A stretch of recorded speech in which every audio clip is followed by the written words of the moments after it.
Support for WUWM podcast comes from Hop Harvest and Vine and Good Harvest Market in Pewaukee, part of One Destination, combining farm-to-table dining, local craft beers, and organic groceries under one roof. More at goodharvestmarket.com. Wisconsin's first state park is celebrating its 125th anniversary. Interstate Park hugs the western border of the state with Minnesota.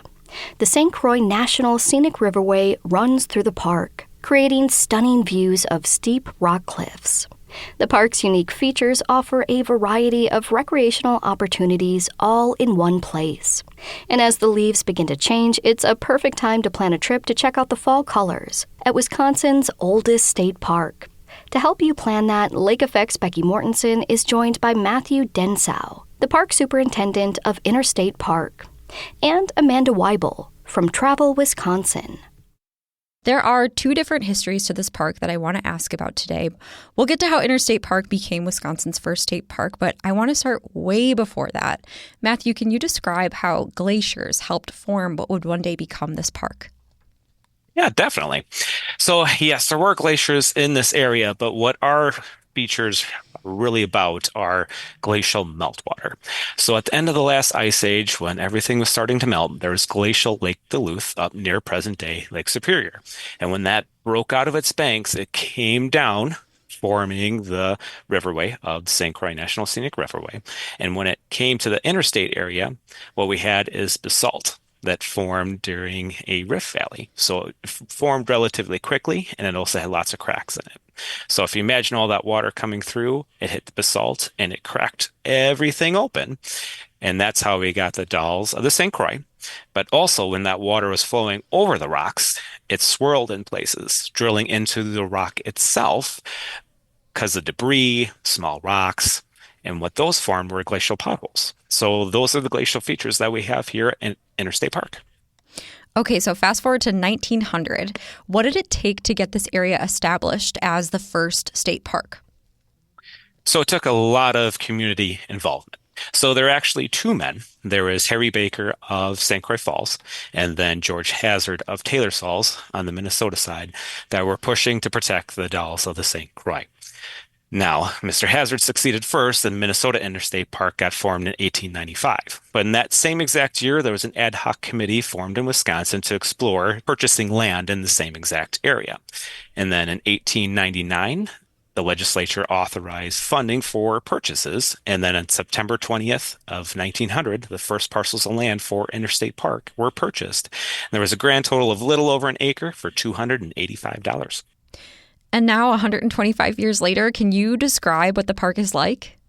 So today we have over 1,300 acres for people to come and explore and enjoy. We have 82 campsites, 2 group campsites, over 9 miles of summer trail, many of which are right along the Dalles of the St. Croix River. We have also another 9 miles of winter recreational trail as well. We have a swimming beach, we have the Ice Age Interpretive Center, and of course we have the glacial potholes along with the western terminus of the Ice Age Trail. So there's a lot to this park. What would you recommend visitors do if they're spending just like one day? So if they're spending one day, I would highly recommend starting off at the Pothole Trail. Now, it's a rather short trail, but like I mentioned, you can see the glacial potholes, the Old Man of the Dalles Rock Formation, fantastic views of the Dalles of the St. Croix, and then you're right at that western terminus of the Ice Age Trail. From there, we always suggest people head down by our beach area, catch some of our other bluff trails, such as Summit Rock, Echo Canyon, River Bluff.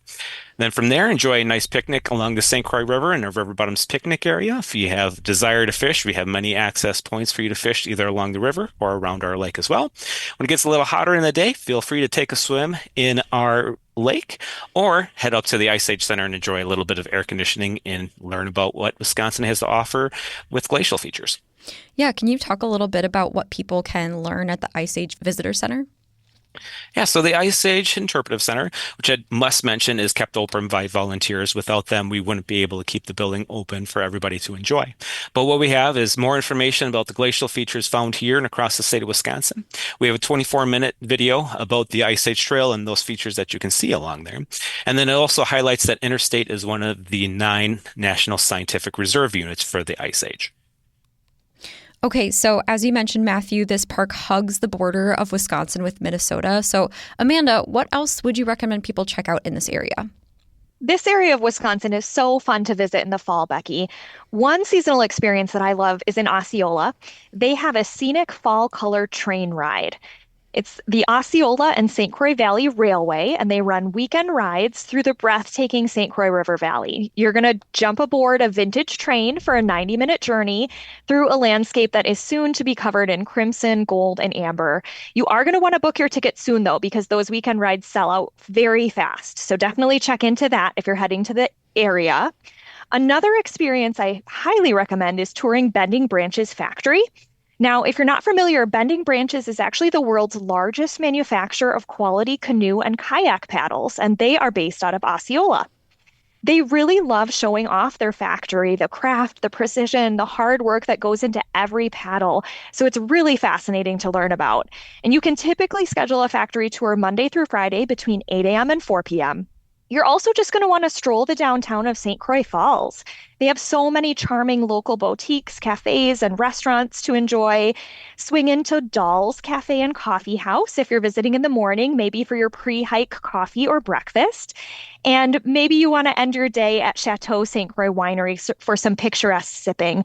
This winery, the outside was designed after the French-inspired chateau, and they have very elaborate decorations on the inside to match as well. And if maybe someone isn't interested in camping in Interstate Park, are there some places you'd recommend they stay in this area? You're going to find some really cute B&Bs in the area. Check out Lake Place Bed and Breakfast. They have a really charming lakeside setting just minutes from Interstate Park, and they welcomed guests just about 2 years ago, so it's relatively new. But the rooms all come with private bathrooms, plush mattresses, space to relax and appreciate the natural beauty surrounding Lake Place. Another great option is the St. Croix Valley Inn in Osceola. This is a historic bed and breakfast that is located near the river. And depending on the room, they're all a little bit different, but you're going to enjoy terrific amenities like 4 poster king beds, private balconies, and a gas fireplace. And in the evening, make sure you step out on the patio overlooking the river. It's the perfect place to watch the sunset over the color-filled river valley. The park is celebrating its 125th year. So, Matthew, what are your hopes for the future for this historic park? Well, my hopes are is that we continue to see more and more people coming out every year. We have lots of great things to experience, like I've already mentioned, great hiking trails, camping facilities, Ice Age Interpretive Center, but also know that recreational opportunities are going to change over the years. So Interstate will always be a place where people can experience those great activities, such as rock climbing. It's very popular here at Interstate. We see people doing it all the time. We have several outfitters that come out and do it. And bouldering is also pretty big as well. So never know what's going to be the next greatest thing, but I'm sure Interstate will be there to lead the way and offer those opportunities for our visitors. Do you have a favorite thing to do in the park or a favorite thing to check out? My favorite thing to check out is actually one of our winter trails, and that is going to be the Point Loop. Now, we only maintain this area in wintertime. One, because it's in a state natural area, and two, it's right along the St. Croix River, so it's often quite wet during the early and summer times of the year. But with that, you get to see the farthest end of the park, and you actually get to see the lower dalles of the St. Croix River. So the park itself protects the upper portion. At the very end, you can see the lower dalles of the St. Croix. It's also a great place to see eagles and other birds of prey that are utilizing the riverway as places to hunt or just kind of sun themselves in the morning light. Nice. And finally, Amanda, if people are going to travel to Interstate Park based on the best time to see fall colors, Travel Wisconsin has a tool that can help with that, right? Yes, you're absolutely right, Becky. Travel Wisconsin's Fall Color Report is the perfect resource to plan that fall trip. This is an interactive map-based report that details the status of fall colors, and we actually have volunteer reporters based all around the state that provide regular updates on the status of the leaves as they change from green to peak color. And we all know the fall color season is so beautiful, but it can be really brief. And so with the Fall Color Report, you really can maximize every moment. So you can select a specific area on the map, like Interstate Park. I'm seeing that the estimated peak for fall color is currently reported as the third week of October.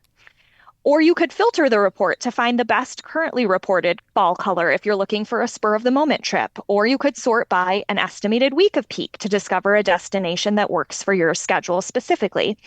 And whenever you click on a destination on the map, you can also find recommendations for nearby dining, lodging, and other activities and events to round out a really memorable itinerary. Well, Amanda and Matthew, thank you for joining me for Wandering Wisconsin. Thanks so much. Yeah, thank you. Amanda Weibel is the Communications Officer for Travel Wisconsin. Matthew Densau is the Park Superintendent for Interstate Park. They spoke with Lake Effect's Becky Mortensen for this month's Wandering Wisconsin.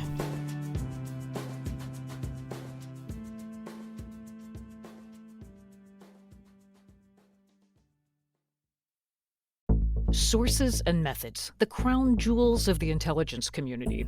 Shorthand for how do we know what's real? Who told us? If you have those answers, you're on the inside, and NPR wants to bring you there. From the Pentagon to the State Department to spy agencies, listen to understand what's really happening and what it means for you. Sources and Methods, the new national security podcast from NPR.